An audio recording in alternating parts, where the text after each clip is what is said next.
ಸಾಂಸ್ಕೃತಿಕ ನಗರಿ ಮೈಸೂರಿನಲ್ಲಿ ರೋಬೋಟಿಕ್ ಫಿಸಿಯೋಥೆರಪಿಯ ನೂತನ ಶಾಖೆ ಉದ್ಘಾಟನೆಯಾಗಿದೆ.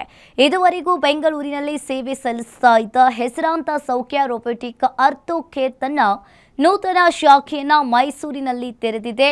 ಒಂಟಿಕೊಪ್ಪಲಿನ ಪೋಸ್ಟ್ ಆಫೀಸ್ ರಸ್ತೆಯಲ್ಲಿ ಸೌಖ್ಯ ರೋಬೋಟಿಕ್ ಆರ್ಥೋ ಕೇರ್ ಶಾಖೆಯನ್ನು ಮಾಜಿ ಸಂಸದ ಪ್ರತಾಪ್ ಸಿಂಹ ಟೇಪ್ ಕತ್ತರಿಸಿ ಉದ್ಘಾಟಿಸಿದರು.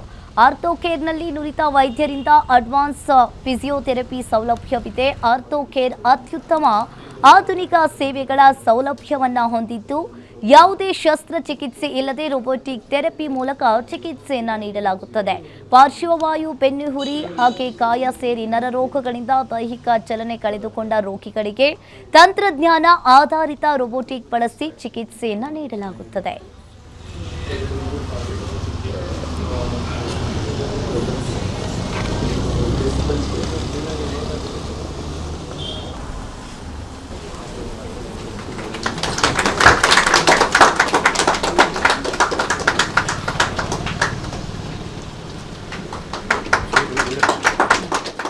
ಡಾಕ್ಟರ್ ಗೌತಮ್ ಮತ್ತು ಅವರ ಸ್ನೇಹಿತರು ಬೆಂಗಳೂರಿನಲ್ಲಿ ಸೌಖ್ಯ ರೋಬೋಟಿಕ್ ಆರ್ಥೋ ಕೇರ್ ಅಂತೇಳಿ ಹೇಳಿ 3 ಹಾಸ್ಪಿಟಲ್ಗಳನ್ನು ತೆರೆದಿದ್ದಾರೆ.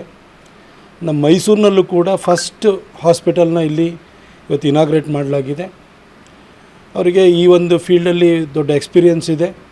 ಇದರೊಂದು ವಿಶೇಷತೆ ಏನಂತೇಳಿ ಹೇಳಿದರೆ, ಇವರು ಸರ್ಜರಿಯನ್ನು ಮಾಡೋದಿಲ್ಲ, ಥ್ರೂ ರೋಬೋಟಿಕ್ ಟ್ರೀಟ್ಮೆಂಟನ್ನು ಕೊಡ್ತಾರೆ. ಇವರು ಅಲ್ಲಿ ಲೇಸರ್ ಟ್ರೀಟ್ಮೆಂಟ್ ಇರ್ಬೋದು, ಈಗ ನಿಮ್ಮ ಕುತ್ತಿಗೆ ನೋವು ಇರ್ಬೋದು, ನೆಕ್ ಪೇಯ್ನ್ ಇರ್ಬೋದು, ಬ್ಯಾಕ್ ಪೇಯ್ನ್ ಅಥವಾ ಬೆನ್ನು ಹುರಿಯ ಸಮಸ್ಯೆ ಇರುವಂಥದ್ದು ಇರ್ಬೋದು, ಅಥವಾ ಯಾವುದಾದ್ರು ಕೀಲು ನೋವು ಅಥವಾ ಜಾಯಿಂಟ್ಸ್ ಪೇಯ್ನ್ ಇರ್ಬೋದು, ಇವುಗಳಿಗೆ ಎಲ್ಲವೂ ಕೂಡ ವಿತೌಟ್ ಸರ್ಜರಿ ಟ್ರೀಟ್ಮೆಂಟ್ ಕೊಡುವಂತಹ ಒಂದು ರೋಬೋಟಿಕ್ ಆರ್ಥೋ ಕೇರ್ ಸೆಂಟರನ್ನು ಇವತ್ತು ಮೈಸೂರಿನಲ್ಲಿ ಪ್ರಾರಂಭವನ್ನು ಮಾಡಿದ್ದಾರೆ. ಭಾಳ ಜನಕ್ಕೆ ಸರ್ಜರಿ ಅನ್ನೋದು ಭಯನೂ ಇರ್ತದೆ, ಹೀಲ್ ಆಗ್ತದೋ ಇಲ್ಲವೋ. ಸೊ ನಾವು 2023ರಲ್ಲಿ ಮಲ್ಲೇಶ್ವರಮಲ್ಲಿ ಸೌಖ್ಯ ರೋಬೋಟಿಕ್ ಆರ್ಥೋ ಕೇರ್ ಅಂತ ನಮ್ಮ ಈ ಕ್ಲಿನಿಕನ್ನು ಸ್ಟಾರ್ಟ್ ಮಾಡಿದ್ವಿ. ಸೊ ಇದರದ್ದು ಮೇಯ್ನ್ ಉದ್ದೇಶ ಏನು ಅಂತಂದರೆ, ಹಲವಾರು ಪೇಷಂಟ್ಸ್ಗಳು ನಮ್ಮಲ್ಲಿ ಬರುವಾಗ ಅವ್ರಿಗೇನಂತಂದರೆ ಸರ್ಜರಿ ಮಾಡಿರ್ತಾರೆ ಅಥವಾ ಟ್ಯಾಬ್ಲೆಟ್ಸ್ ತೊಗೊಂಡಿರ್ತಾರೆ. ಸೊ ಇದೆಲ್ಲ ತೊಗೊಂಡು ಅವ್ರಿಗೆ ಸಿಕ್ಕಾಪಟ್ಟೆ ಜಾಸ್ತಿ ಸೈಡ್ ಎಫೆಕ್ಟ್ಸ್ ಬಂದಿರುತ್ತೆ. ಆ್ಯಂಡ್ ಅವ್ರಿಗೆ ಏನು ತೊಂದರೆ ಬಂದಿರುತ್ತೋ ಅದಕ್ಕೆ ಸರಿಯಾದಂಥ ಒಂದು ಚಿಕಿತ್ಸೆ ಸಿಗದೇ ಇರೋದಕ್ಕೆ ನಮ್ಮಲ್ಲಿ ನಾವೇನು ಮಾಡ್ತಾಯಿದ್ದೀವಿ ಅಂತಂದರೆ, ಇಲ್ಲಿ ಯಾವುದೇ ಒಂದು ಟ್ಯಾಬ್ಲೆಟ್ಸ್ ಆಗಲಿ ಅಥವಾ ಶಸ್ತ್ರಕ್ರಿಯೆ ಇಲ್ಲದೆ ಅಡ್ವಾನ್ಸ್ಡ್ ರೋಬೋಟಿಕ್ ಮಿಷಿನ್ಸನ್ನು ನಮ್ಮಲ್ಲಿ ನಾವು ತೊಗೊಂಡು ಬಂದು, ವಿದೇಶದಿಂದ ಇಂಪೋರ್ಟ್ ಮಾಡಿರುವಂಥ ಮಿಷಿನ್ಸ್ಗಳನ್ನು ತೊಗೊಂಡು ಬಂದು ಇದರಿಂದ ನಾವು ಟ್ರೀಟ್ಮೆಂಟ್ಗಳನ್ನು ಕೊಡ್ತಾಯಿದ್ವಿ. ಸೊ ಬೇಸಿಕ್ಕಾಗಿ ಇದೊಂದು ಪೇಯ್ನ್ ರಿಲೀಫ್ ಸೆಂಟರ್ ಆಗಿರುತ್ತೆ.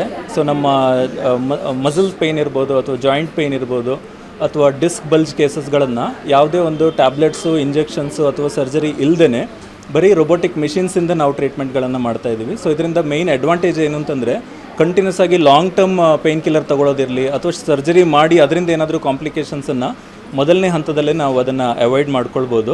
ಸೊ ಇಲ್ಲಿ ಟ್ರೀಟ್ಮೆಂಟ್ ಜೊತೆಯಲ್ಲಿ ಕೆಲವು ಲೈಫ್ ಸ್ಟೈಲ್ ಚೇಂಜಸ್ಗಳು, ಡೂಸ್ ಆ್ಯಂಡ್ ಡೋಂಟ್ಸ್ಗಳು, ಅರ್ಗನಾಮಿಕ್ ಚೇಂಜಸ್ಗಳು ಆಗಿರ್ಬೋದು ಅಥವಾ ಕೆಲವು ಫಿಸಿಯೋಥೆರಪಿ